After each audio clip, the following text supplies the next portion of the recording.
UIT Alwar की ओर से बुधविहार कच्ची बस्ती की तरफ शमशान के टीन शेड को बुलडोजर से तोड़ने के विरोध में गुरुवार सुबह लोग शमशान घाट पहुंचे और यूआईटी प्रशासन के खिलाफ विरोध जताया।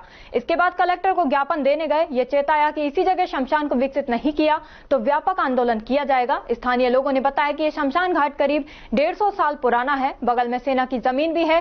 सेना ने भी कुछ जमीन शमशान घाट के लिए छोड़ दी थी। अब यूआईटी शमशान की जमीन को बेचना चाहती है, जो किसी भी कीमत पर बर्दाश्त नहीं किया जाएगा। जनमानस में गुस्सा है, सरकार व प्रशासन ने नहीं सुनी तो जनता रोड पर आ जाएगी। जिसके बाद आक्रोशित भीड़ ने पहले वन एवं पर्यावरण मंत्री संजय शर्मा के निवास के बाहर करीब 10 मिनट तक नारेबाजी की, जिसमें पुलिस प्रशासन, यूआईटी और मंत्री के खिलाफ नारेबाजी की। इसके बाद आक्रोशित भीड़ अलवर कलेक्ट्रेट मिनी सचिवालय पहुंची, जहां जमकर नारेबाजी की। महिलाओं ने बताया कि यूआईटी गलत तरीके से जमीन का बेचान कर दिया, बिना नोटिस दिए शमशान घाट को तोड़ दिया। शमशान घाट में हमारे पूर्वजों का अंतिम संस्कार किया गया, दानदाताओं से कुर्सी लगवाई और टीन शेड लगवाई, उनको तोड़ दिया गया। प्रतीक जुईकर अलवर एसडीएम को गेट पर ज्ञापन सौंपा गया और जिला कलेक्टर से 10 लोगों ने मुलाकात की। कलेक्टर ने लोगों को आश्वासन दिया कि जांच करने के बाद जल्द समस्या का समाधान किया जाएगा। यूआईटी सचिव स्नेहल का कहना है कि यहां टीन शेड केवल 1.5 साल पहले लगा है। आसपास में शमशान घाट है, उस जगह को विकसित करा दिया जाएगा। आमजन की मांग को देखते हुए सही निर्णय करेंगे। यूआईटी के नक्शे में इसलिए नहीं है कि यूआईटी ने अपने ऑफिस में बैठ के वो नक्शे को तैयार कर लिया है, और जबकि ये शमशान घाट आज का नहीं, कम से भी कम नहीं तो 300 से 400 साल पुराना है। और उसमें हमारे बुजुर्ग, हमारे बाप दादा जाने कितनी पीढ़ियां उसमें हमने फूंक दी है। वो शमशान आज का भी नहीं है, और यूआईटी ने अपना प्लान बना के और सरकारी जमीन बना के उसमें अवैध कब्जा करके उसको बेच दिया है। और जबकि ये जमीन सारी मिलिट्री आर्मी की थी, उन्होंने स्पेशलिस्ट 200 से 300 वर्ग जमीन शमशान घाट के नाम से छोड़ी हुई है। ये यूआईटी ने सरासर दादागिरी की है और इसका नाजायज फायदा उठाया है, क्योंकि उस क्षेत्र में सब मजदूर आदमी है और वो मजदूर समझ के उसको कोई कैसे भी कोई आश्वासन नहीं दिया जा रहा। आजादी से पूर्व का जो शमशान घाट था, उस प्रकार जो यहाँ के इलाके के लोगों के पूर्वजों की जिससे रियाज जुड़ी हुई थी, रात को यूआईटी का पीला पंजा चलाकर निर्मम तरीके से उसको ध्वस्त कर दिया। और सबसे बुरी बात तो है कि उसमें छोटे छोटे बच्चे जो हिंदू सभ्यता के आधार पर जिनको जलाने के बाद दफन किया जाता है, उनको उनकी बस्तियां भी फ्री। ये बड़े दुर्भाग्य की बात है। एक तरफ सरकार हिंदू की बात करती है, हिंदुत्व की बात करती है, डबल इंजन की सरकार। ये इंजन का जो डबल इंजन की सरकार का पंजा इनकी भावनाओं को आहत करने वाला है। हम यहाँ कलेक्टर साहब के यहाँ आए हैं, हमारा दरखास्त करने आए हैं कि कलेक्टर महोदय तुरंत से तुरंत उसकी शमशान घाट की बांडी कराई जाए, उसको दुरुस्त किया जाए और यूआईटी से कर्मचारियों से जो गलती हुई उसकी क्षमा मांगते हुए उसका पुनर्निर्माण कराया जाए। शमशान घाट फोड़ दी हमारी कल। हाँ, हम आना हमन से कोई कुछ सूचना नहीं मिले और शमशान घाट को पुलिस प्रशासन फोड़ फाड़ कर घर आ गई। हम गए, इतना फूटे मिले हमको कल 2 बजे। हाँ, और यूआईटी से हमारे को निवेदन है हमन को बात दोबारा माई बनावे चाहिए। बुद्ध विहार के पास प्राचीन कालीन शमशान घाट जिसमें मंदिर बना हुआ है और उस मंदिर के चारों तरफ दीवार और पुराने समय से लोग जिनका दाह संस्कार हो रहा है, उस शमशान घाट को तोड़ने का कुत्सित प्रयास यूआईटी के द्वारा किया गया है। और सरकार के द्वारा आज सरकार जिस तरह से भाजपा की सरकार है और भाजपा की सरकार में शमशान और मंदिर यदि इस प्रकार से तोड़े जाएंगे तो ये समाज इसको कभी बर्दाश्त नहीं करेगा। हमारी सरकार से भी मांग है, हमारी प्रशासन से भी मांग है कि इस शमशान घाट को पुनः बनाया जाए।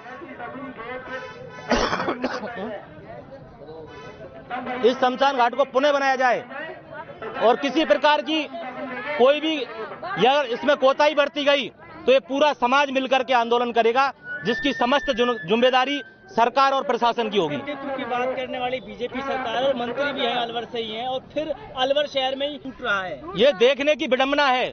हम देख रहे हैं चारों तरफ अवैध कब्जे हो रहे हैं, चारों तरफ अवैध कब्जे हो रहे हैं। यूआईटी हम देखें तो चाहे मुंगस का चले जाओ, चाहे हनुमान सर्किल चले जाओ, चाहे बुद्ध विहार चले जाओ, अवैध कब्जे हो रहे हैं, अतिक्रमण हो रहे हैं। उन पर तो यूआईटी किसी प्रकार की कार्रवाई नहीं कर रही है, परंतु जो शमशान घाट वर्षों से बने हुए हैं, जहां रियासतकालीन शमशान घाट है, उस पर इस तरह का कुत्सित प्रयास किसकी मंशा से किया, किस प्रकार के इन लोगों का कुठाराघात रहा, इन सबको जवाबदेही के लिए ये मातृशक्ति आई है, ये प्रबुद्ध जन आए, ये बस्ती के लोग आए। और जब तक ये प्रशासन के लोग इस बात की पुष्टि नहीं करेंगे कि शमशान घाट वापस बनेगा, तब तक ये लोग यहाँ से जाने वाले नहीं हैं। ये बुद्ध विहार वार्ड नंबर ई ब्लॉक के नियर करीबन 150 वर्षों से एक शमशान घाट वहाँ बना हुआ है और वहाँ के लोग बाग करीबन 150 वर्षों से दाह संस्कार की प्रक्रिया है वो उस क्षेत्र में कर रहे हैं।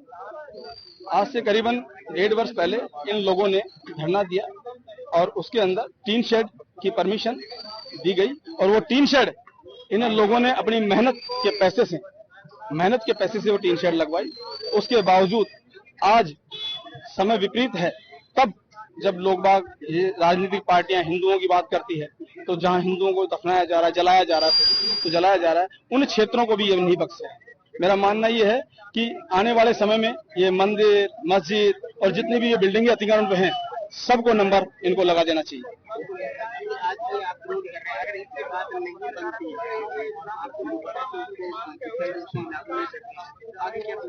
ये देश हिंदुओं का है सर, यहाँ राज भी हिंदुओं का ही रहेगा। मेरा मानना यह है कि आप मीडिया के माध्यम से मैं कह रहा हूँ कि आने वाले समय में कल्पना भी नहीं कर पाते कि हम क्या करेंगे। रोड जाम भी होगा, हो सकता है प्रशासनिक बिल्डिंगें इनमें भी क्षतिग्रस्त आएंगी। जब हमारे क्षेत्र को इन्होंने तहस नहस कर दिया, जो एक पवित्र जगह मानी जाती है, उनके बारे में जिनको भी, इन लोगों को भी सबको वहीं जाना है। जब ये उसी धरती के नहीं हुए तो ये किसके होंगे? इनको यहाँ पर प्रशासनिक अधिकारी रहने का भी हमारे उसका कोई अधिकार नहीं है। ये तो उन लोगों के लिए बड़े शर्म की बात है। दूध का दूध, पानी का पानी हो रहा है। आपके सामने सारी चीजें हैं। आज जो पुलिस प्रशासन है जो जिसका घर हम आम जन के पैसों से, कर टैक्स से चलता है, कल वो भी वहां मौजूद थे। एक बार भी उन्होंने ये आवाज नहीं उठाई कि सर आप ये क्या कर रहे हो। और आज उनकी रक्षा के लिए, प्रोटेक्शन के लिए बाहर गेट पे आम जन को इन्होंने खड़ा कर दिया। ये समय आ गया है।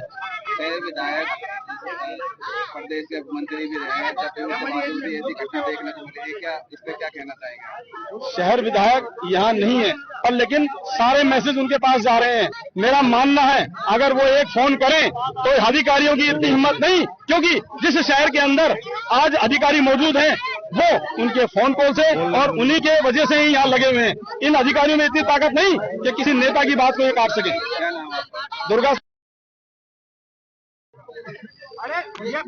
जय श्री राम। भाइयों, ये जो यूआईटी ने आज कल जिस प्रकार अत्याचार अन्याय किया है, हिंदू समाज के ऊपर किया है, और ये बोलती है यूआईटी का प्लॉट है 200 वर्ग गज का।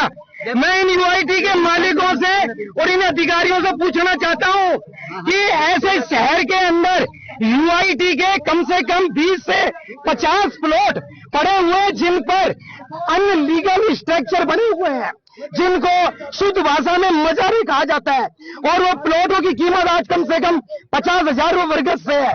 इनको वहां पर यूआईटी का नहीं दिख रहा। और लेकिन एक जो हमारे गणेश गुवाड़ी बुद्ध विहार के अंदर 55 से 60 सालों से जो दाह संस्कार होता आ रहा है, और भी सैकड़ों वर्ष से जो दाह संस्कार होता आ रहा है हिंदू समाज के लिए, इनको इन्होंने वहां जाके तोड़ दिया।